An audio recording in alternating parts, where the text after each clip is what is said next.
Yes, so welcome back. Our next speakers are talking about something really, really interesting. It's what we internally call at IO Project Moonshot. It's our look towards using machine learning AI to solve this problem in some way or the other. Um, so I'll introduce our speakers. Humaira Minhas. Humaira developed her love for data early in her professional life and is still amazed by its power. She did her doctorate in computer vision and machine learning and has over 20 years of experience leading teams with big data. She's passionate about making a difference in people's lives, and this is reflected in the projects she picks up. And she's engineering lead at the AAB team called the Automated Ad Blocking Team at IO.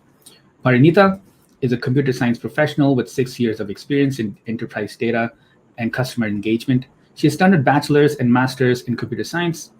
Parinita is passionate about machine learning and artificial intelligence. It is all set to explore the importance and range of applications in the ad blocking space. Over to you both. Thank you, Shwetank. Thanks for the sweet introduction. Hello, everyone. Very excited to be here. Today, yes, we will be talking about our project Moonshot, the experiments based on the machine learning ad blocking. I'm Pari. I will be talking about the model training, testing, and the deployment phase. And Hi everyone, this is Humera and I'm also super excited to be here and talk to you about our data collection and pre-processing of Tired of cold what calling? is this? Introducing Lucian. Oh my god, ads are everywhere and sometimes they are like so intrusive. They just simply spoil the user experience. And yeah, that's why at IO, our aim is to put you, the user, actually in control of a fair and prosperous internet. It's up to you to decide which ads you want to pass and which ads you want to block. Let me tell you quickly about how this all ad filtering actually works. Imagine you have a browser and an ad blocker, and what happens is when you visit a website using that browser, it picks up elements from that website, hands it over to the filtering logic, and that ad filtering logic basically on the basis of the filter lists decides if it wants to block an ad or let it go. I'm sorry, on the basis of filter lists, it doesn't decide that. It basically detects if it's an ad or not. Then comes the next logic actually, which actually decides if the ad should be passed or not, because if it's an acceptable ad, it's okay to see it. And if it's a bad ad, then it should be blocked. And based on this decision, basically it's decided if we want to display it or not. The whole pipeline is important. Each component is important. But I believe one of the most important components here is the filter list. Don't you think so, Pari? definitely. And yes, I believe it too. Filter lists are actually the main engine that runs this whole ad filtering extensions. But when we talk about filter lists, we cannot help but see some of the problems that are associated with a filter list. Like for example, let's consider one of the most popular filter lists called EasyList. So as of today, there are more than 60,000 lines of code in there. So imagine how hard it becomes for the contributors or the developers to manually review and maintain this whole filter list, right? It gets tedious. So also don't forget how advantageous this could get for the publishers, ad publishers, to use their circumvention efforts against us. So this is when we thought about exploring something out of the box. We wanted to introduce the automation aspect into this whole ad filtering process. We wanted to reduce this whole human intervention and improve the efficiency of this process. And this also gives us an opportunity to explore machine learning and other edge technologies that could be leveraged in ad blocking space. This is exactly where our project Moonshot was born. The whole idea behind the project Moonshot is to use machine learning in this traditional ad filtering process. So we take the machine learning models, train them in a way they can identify and filter or block the ads without having to use any filterless. We are very excited to take you all through our journey, and this is how our experimentations pipeline looked like. We started with data collection, where we started with analyzing what kind of data could be used for this whole initiative or proof of concept, right? And then we followed with data processing, where we did our feature selection and engineering. Then we continued with model training, benchmarking, and finally, some of the efforts towards deployment as well. In a few minutes, I will be talking to you all about the model training, validating, and the deployment. But before that, I'll hand it over to Humaira, who will be taking us through the data collection and data pre-processing phases. Over to you, Humaira.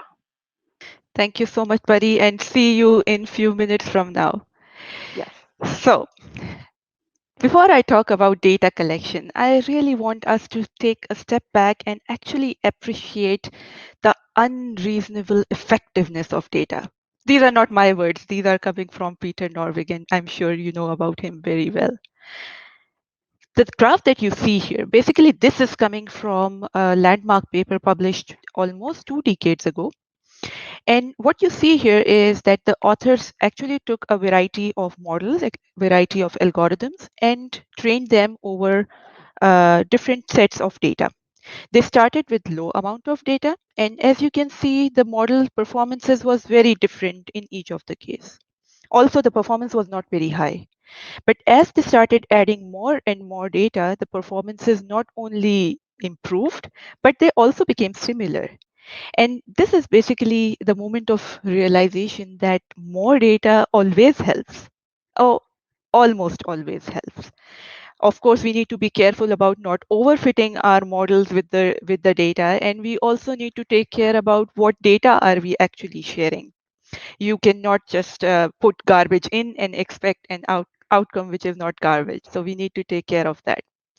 So when we started our ML-based efforts, it was important for us to know what kind of data we give in. We looked at the research that had happened, and we noticed that most of the research out there was based on perceptual ad detection, which means what the humans see, this is exactly what we want the machine to see. So what you see here right now is what most of the researchers did, and we also tried that we take a snapshot of the page and extract different visual elements out of it. So for example, the width and the height of the ad, or the alt tag associated with it, the URLs, their locations, anchor text, etc.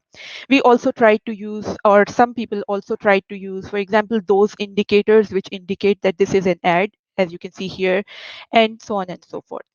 But very quickly, we realized that this was a computationally very intensive process, and it was very soon becoming more of a computer vision problem than an ad detection problem for us. So we thought of an alternative.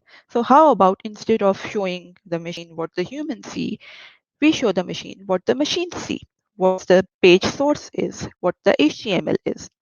And there is actually a lot of information in there. So as you can see, sometimes you can get some kind of clues about the URL that is corresponding to the ad. You can also see, for example, the tags associated with the HTML page. For example, here we can see the meta tag, here we can see the HTML tag, we have a link, we have some other information like type, and so on and so forth. So we decided that let's explore this HTML and try to use these tag-based information for our detection. So now, after the first question was answered that what kind of data are we going to use, there came a bunch of other questions. For simplicity, let's take them into 3 broad categories. The first category was, how do we ensure that the data that we collect is of good quality? The second question that we had was, how do we label the ads? How do we generate the ground truth? And the third question that we had was, how do we do that at scale? So let's have a look at these 3 questions in a bit more detail. Starting with data cleaning. Of course, we were looking at the data in the wild, and the web is really unstructured. There were communication problems, and anything can go wrong anytime. So we also faced a lot of problems in getting the data in a clean form. And most of these problems we were not expecting, and some of these actually occurred so rarely that when they happened, they just broke the system and left us digging for problem solutions. The problems that we could see here were, for example, malformed data. So there was bug in the data. We were expecting a number, an integer, and there came a string. Or we were expecting a scalar, a single value to come in, and there comes a vector, a list of elements. So that was a problem. Then some pages were so long that their HTML was so deep that when we started the conversion process, we would just get stuck in a rabbit hole. Then there was a problem of outliers, and there were duplicates in the data. So we had to handle all of them. So we handled these problems as they arise, but one decision was very clear for us. We want to do all this cleanup in the client side of the system, so that the data that reaches us on the server side, that's really like clean. Coming to the second question, how do we label the data? How do we generate our ground truth? So we took a step back and thought about what are the different options that we have? What are the weapons in our arsenal? So we already have our ad filtering technology. We thought about how about we use that. So you know now how ad filtering works. So it takes the web pages, passes the useful data, and blocks the bad data. So far, so good. But the problem with the off-the-shelf implementation was that we were missing out the data which was related to the ads because it was already blocked. So we could not use that implementation. So we made a tweak into the existing ad filtering technology that we had, the AdBlock Plus that was there as an open source. And we made a fork out of it and modified it for our purposes. So what we did here was we did not block anything. We simply labeled that. So now we can identify that these parts are the content. This part is the ad. So we had the labels. So imagine that HTML page that we just saw. We had all the tags. We knew how they are structured. And now we could add a label to it that these parts of the tags are belonging to the content and these parts are belonging to the ad. And how do we know that? Because of the filter list, because filter hits tell us that it's an ad or not. So that's how basically we proceeded with that. And once we have this label generated, then we ran a Python script on the server side that simply took that model, graph, whatever, and just stored it on the server. Moving on to the third question, how do we scale? Because this solution was not scalable if we cannot this is not going to work if we cannot just do it automatically. We could not hire an army of people to just scroll the web using our version of the browser or the ad blocker. So what we did was we took our version of the ABP, combined it with the headless Chrome and Puppeteer, and built out a little crawler ourselves. So the headless Chrome is the version of Chrome which is without the UI. It helped us in kind of browsing the web, and the Puppeteer was taking care of the crawling aspect. So we set it up in such a way so that we could feed it a set of initial URLs and told it that this is the depth that we want to go to, and it just crawled the web and collected some data for us. It was not one of the best crawlers out there. I must admit that it was very primitive version. It was a very slow machine. It was very slow. It had various problems, but it actually got the ball rolling. It just got us started. Now that we have the data collected, we want to see how do we process it so that it's ready to be trained, ready to be used for training. And here I want to ask a little question. You see two numbers here. You must be seeing a poll anytime on your screen, and I want you to make a guess on what do you think are these two numbers. Take a few seconds and make a guess. If your answer is not one of the three elements in the poll, feel free to make more guesses in the chat. I am keeping an eye on it.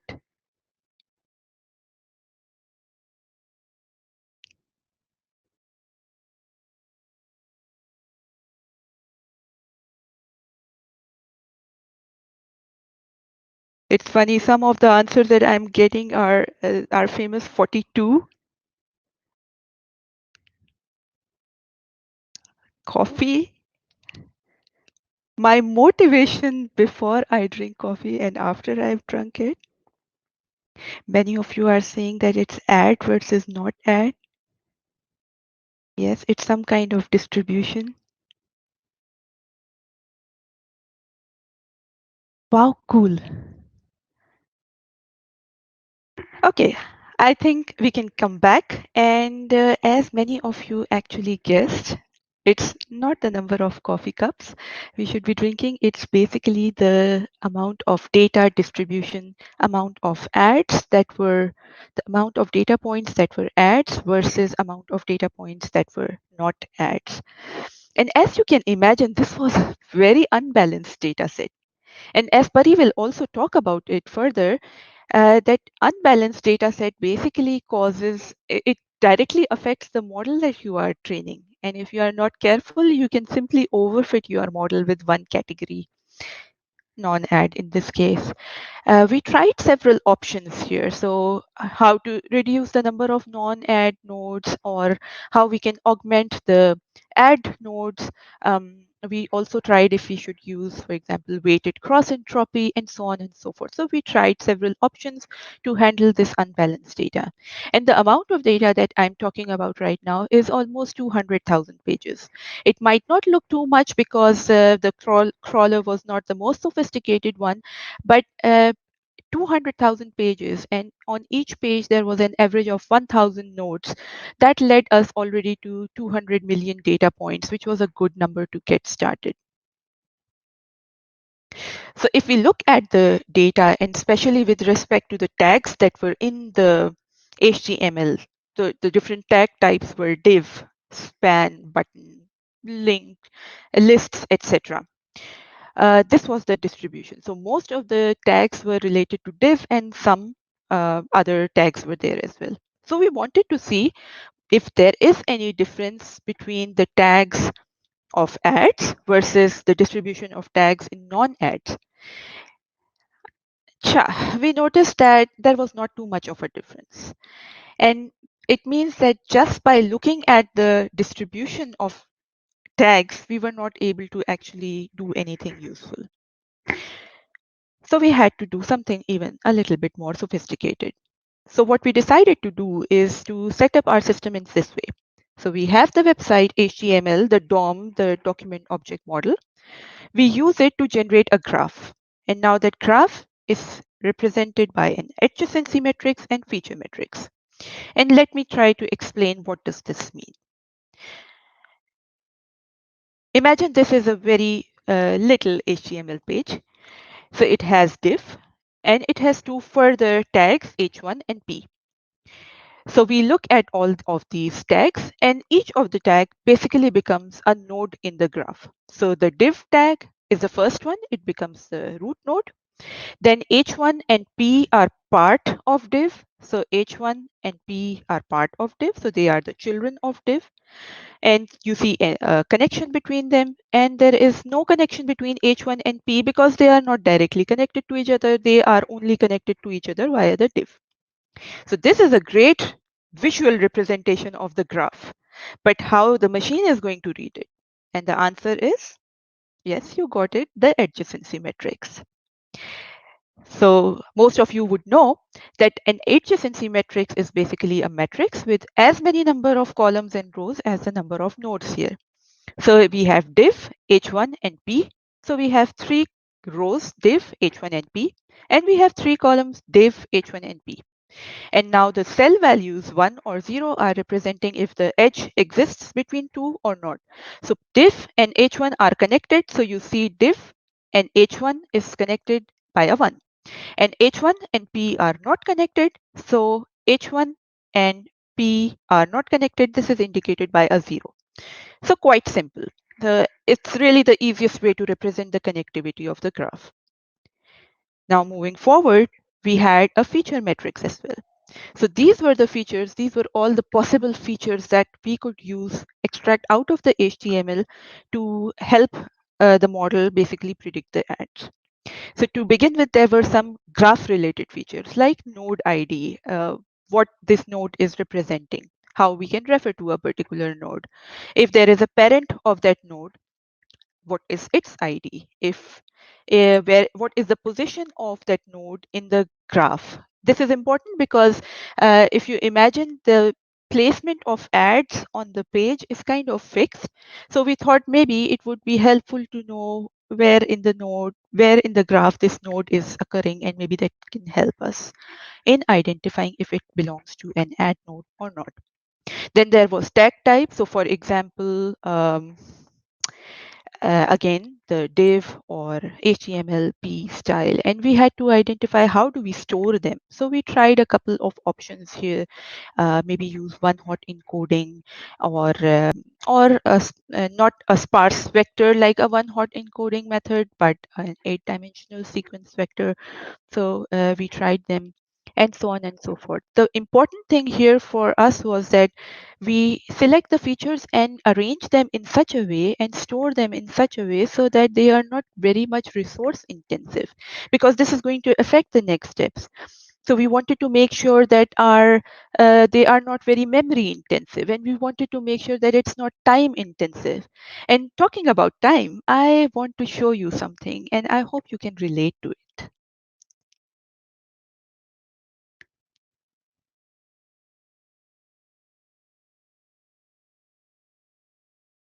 If this comic brought a little smile to your face, then I can imagine you understand what I'm trying to say here. Each and every component of the machine learning pipeline is so time consuming to begin with. It's because of the huge amount of data that goes in there. It's so time consuming, and if we do not try to make sure that we do things fast, then it can like really become an obstruction. And this was actually happening for us in the beginning. Our initial implementation to convert the DOM tree into the graph and the feature metrics, it would take, like, for those 200,000 pages, it would take over 2 days, which means that whenever we wanted to try out anything new, add a feature or add a combination of features, we had to wait like 2 days every time to generate new data. And that was really very obstructive. So we looked at how we can actually improve the speed here, how we can improve the implementation so that it doesn't cost us so much time. So we tried out different things, and finally the implementation that we reached out to was, ta-da! It took less than 2 minutes for the implementation. That was a moment of like real pride for us. We were so excited about, it seemed like our lives changed, because imagine now we had the flexibility to really try out different combinations, try out different models, different configurations, and like data conversion was not a bottleneck anymore. Don't be biased because of the language icons that you see here. It was like, of course, a Rust implementation, but it was not only the language that we changed here. We changed the server types that we were using, and of course now in Spark, you know that we need to load all the data into memory, and then the memory swapping causes more time. The Rust implementation was very much custom for us, and we could read and write directly from the disk, so that was also faster. But that was a life-saving implementation. I can actually keep on talking more and more about data, but now I really want to stop for a minute, hand it over to Pari, who would like to take us through the model training and testing. I'll be back with towards the end of the session, and if you have any questions related to data, feel free to post them in the chat, and we'll take it up towards the end of the session. Pari, are you ready? I don't see your screen yet. Yes, I'm almost. Okay. Can you see my presentation? Okay. Thank you so much, Humaira, for taking us through the data process. Very exciting. Yeah, I definitely agree. The whole data conversion was one of the coolest things. Now, I'm super excited to be taking you all through the further steps in our process, the model training and testing. To begin with, I want to start with mentioning of some of the approaches that we took when it comes to the whole model selection and execution. Some of the main approaches we took are the GNN based machine learning models. GNN here is the graph neural networks. And in the sense, as it mentions, we considered this graph neural network to do the classification of ad versus no ad for us. And then we also had a hybrid approach where we not just use the graph neural networks, but also other linear or traditional classifiers. Hi, Pari. I am here like an advertisement to block you, but we actually do not see your screen. Okay, just a second. And meanwhile, I just remembered about the data that we were talking about. It was so awesome. And I was like, I really fell in love with the data when I saw it. And it doesn't matter actually if it's an ad or not. As long as it's data, I am happy to see it. And your screen is here, and I'll now hide away. You should have confirmed this a few minutes ago. Anyway, thank you so much, Humera, for taking us through the data part. I'm just going to go a few steps back and start from the first. Very excited to be taking you all through the next steps in the presentation, which is the model training and testing. First off, I'll start by mentioning some of the approaches that we took when it comes to the whole model selection and execution. So as you can see, we considered a very traditional graph neural network approach where we use the graph neural networks to do the classification of ads versus no ad nodes. And then we had a hybrid approach where we didn't just consider the algorithms like graph neural network, but also combined the traditional or linear classifiers like SVM to do the classification. And then we had another approach where we just used the tree-based machine learning algorithms to do the classification for us. Let's go a step into all of these. Let me share some of the details with you all. The first one is the graph neural network approach. As you can see, we took the graph data, which consists of the node features and the adjacency metrics, and fed this to our graph neural network. Now, the graph neural network, using its message passing mechanism, generates a set of vectors called node embeddings. And it also performs the classification on these node embeddings, which results into a node being classified as an ad versus no ad. So yeah, this was our approach with the graph neural network. Pretty straightforward, right? Let's go to the next one, which is hybrid approach. In this case, we again took the same graph data, which has the node features and the adjacency metrics, and provided this to our graph neural networks. And now, instead of allowing the graph neural network to do the classifications on those node embeddings, we just use those node embeddings that are generated by the graph neural networks as one of the additional features, along with the node features coming from the graph data. So we are using the node embeddings, we are using the node features coming from the graph data, and training our traditional linear classification algorithms like support vector machine or random forest or logistic regression on top of it. And this algorithm, the algorithm like SVM, is the one which is doing the classification for us.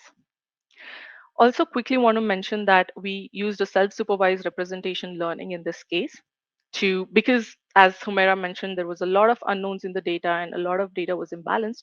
So we wanted to use a set of labeled data to train these linear SVMs or the linear classifiers.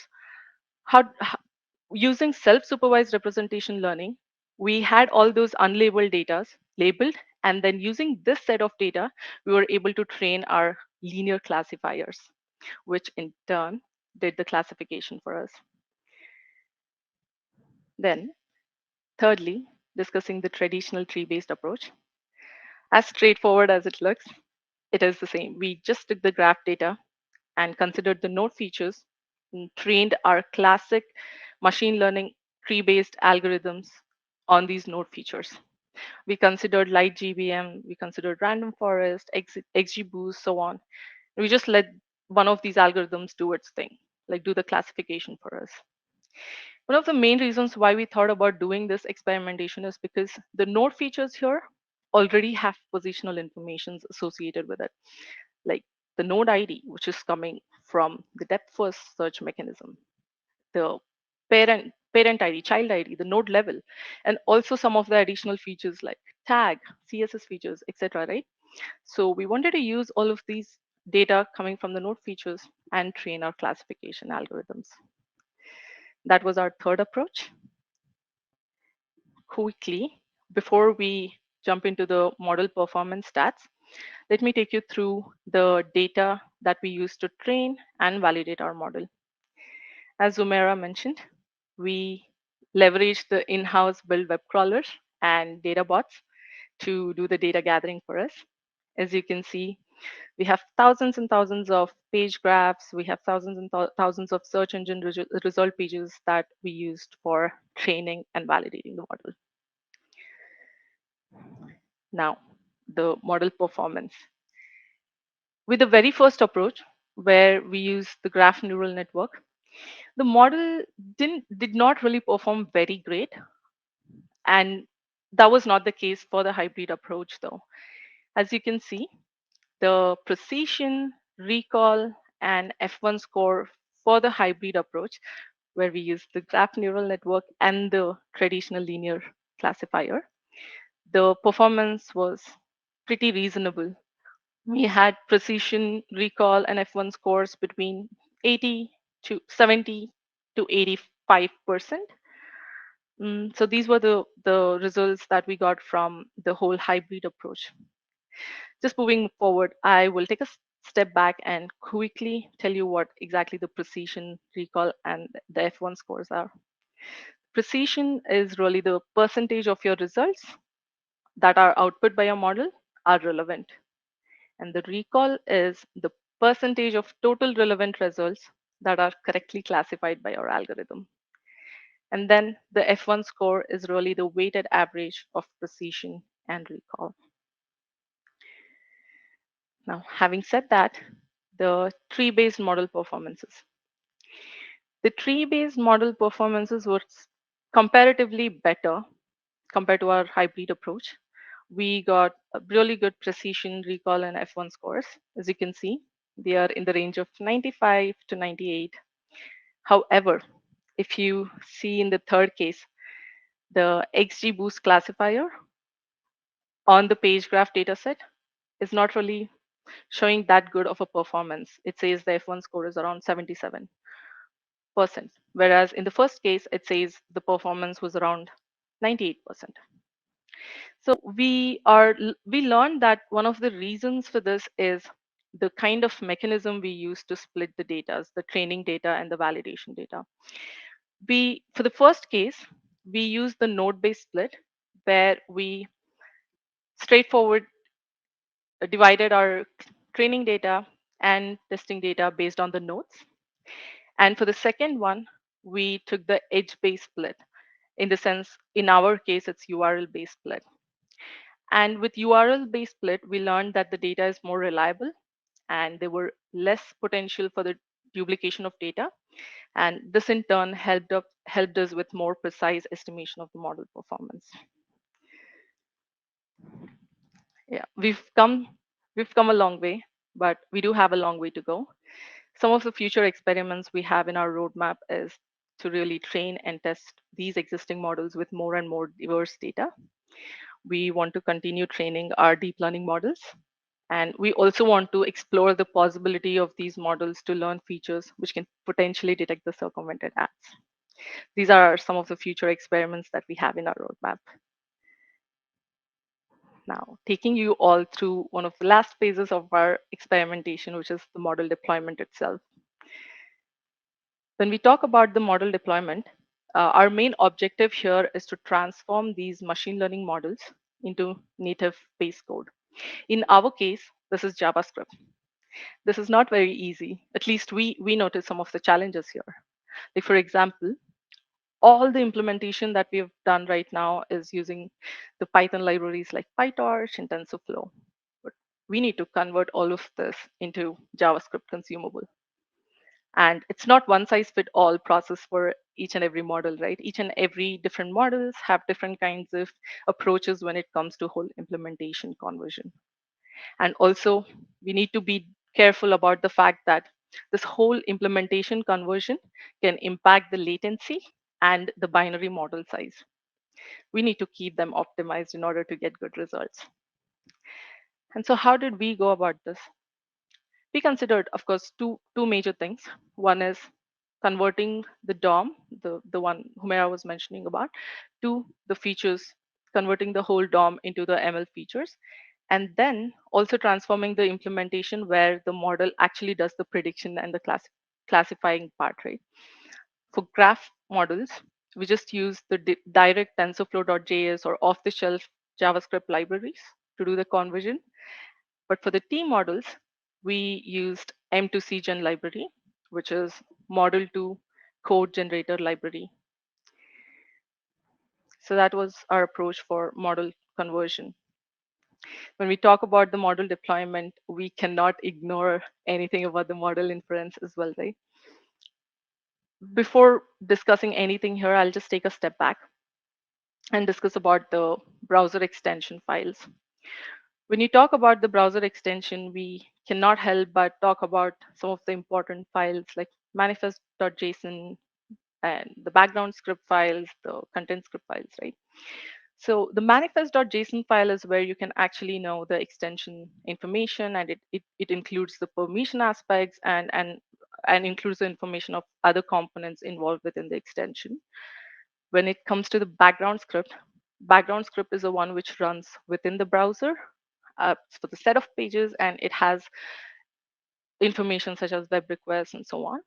And then we have content script, which is part of the page, and it runs every time a user tries to load a new page.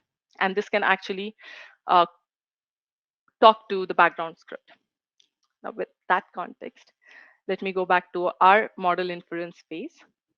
Initial setup was we took our model and we placed it in the content script. Each and every time a user loaded a new page, there was a lot of latency associated because our model was loading from the scratch, and we won't even go until the place where it was serving inference requests. So this was a lot of latency, and we wanted to think about the other way to go around it, about it. Then we thought about placing this model into the background script. And then what happened is this actually worked for us. The model, when placed in the background script, was loaded once, and then it started doing the supporting, serving the inference request then. So as of now, we have our inference speed of around 0.3 milliseconds. It might sound good, but it's actually not very good because we are not talking about a few nodes in the page, but we are talking about thousands and thousands nodes in the page. And this is why we want to definitely work towards reducing this inference speed. We want to target the inference speed to be less than 0.3 milliseconds. We also want to reduce the latency that occurs when, as and when the number of nodes increases, and then as and when the number of nodes increases and the site increases. And also we want to use the latest languages in the market like REST, WebAssembly to do this whole conversion when it comes to the model implementation. This helps us, we believe this helps us with more simplicity, computational speed, and efficiency. One thing that always will be part of our future experiments roadmap and a part of our improvement plans is the fact that we want to continuously do our experimentation with new data, different other machine learning models, and combinations of these models for better results. With that, I will hand it over to Humaira for the closing statements, and we'll see you in a bit for the Q&A sessions. Over to you, Humaira.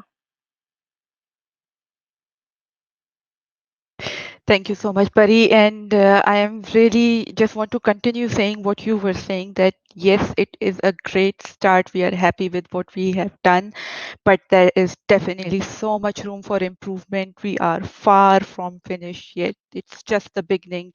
To begin with, as you mentioned, there are so many more models to try out, so many more combinations to try out. Even we want to try out what self-supervised learning will give us, and so on and so forth. Then remember the superpower of data. We need to exploit that as much as possible. We want to improve our system in data collection and getting more data, getting better data, and also have a monitoring system in place, because if the monitoring system is not there, how will we know if we are doing better than before or worse than before? So we need to set that up, and we need to really like automate the pipeline so that the human intervention is as reduced as possible. So yeah, again, happy with the start, but really a long way to go, and we are looking forward to what the future brings for us. Definitely optimistic about the future. Yeah, so ladies and gentlemen, final slide, and this was Project Moonshot, and we were talking about the experiment with machine learning based ad blocking. Thank you so much. Thank you, everyone, and we are now open for the Q&A session. Thank you. All right. Thanks, Omera and Pari. And we have a little bit of time for questions, and we do have some questions as well. But before I go into the audience questions, um, I wanted to ask a question regarding this whole journey and what has been the most surprising thing for you when doing all this research. Okay, I can answer this question. One of the things that was pretty surprising for us is the revelation that came along with these model performances. We were actually hoping for the graph neural network. In our case, we use the graph convolutional network as a variant. So we were hoping for the graph neural network to give out better results. However, that was not the case. We happened to learn that the classic tree-based algorithms were the one which gave us better performance compared to the graph neural network. So we are very curious and we are in the process of understanding what's exactly the reason behind this. And that's I think one of the surprising factors along this journey. Humera. Great. Yeah. Yeah, I can add from the data side that the pie charts that I showed you, that was a surprise, because we thought that the graph distribution and tag distribution for ads versus non-ads would be so different that it would be easy to just pick and choose, this is ad, this is not an ad. But this was not the case. From the backside, it all looks so similar. From raw data point of view, it looked just a chaos. So that was a surprise. All right. There's a question from Divya.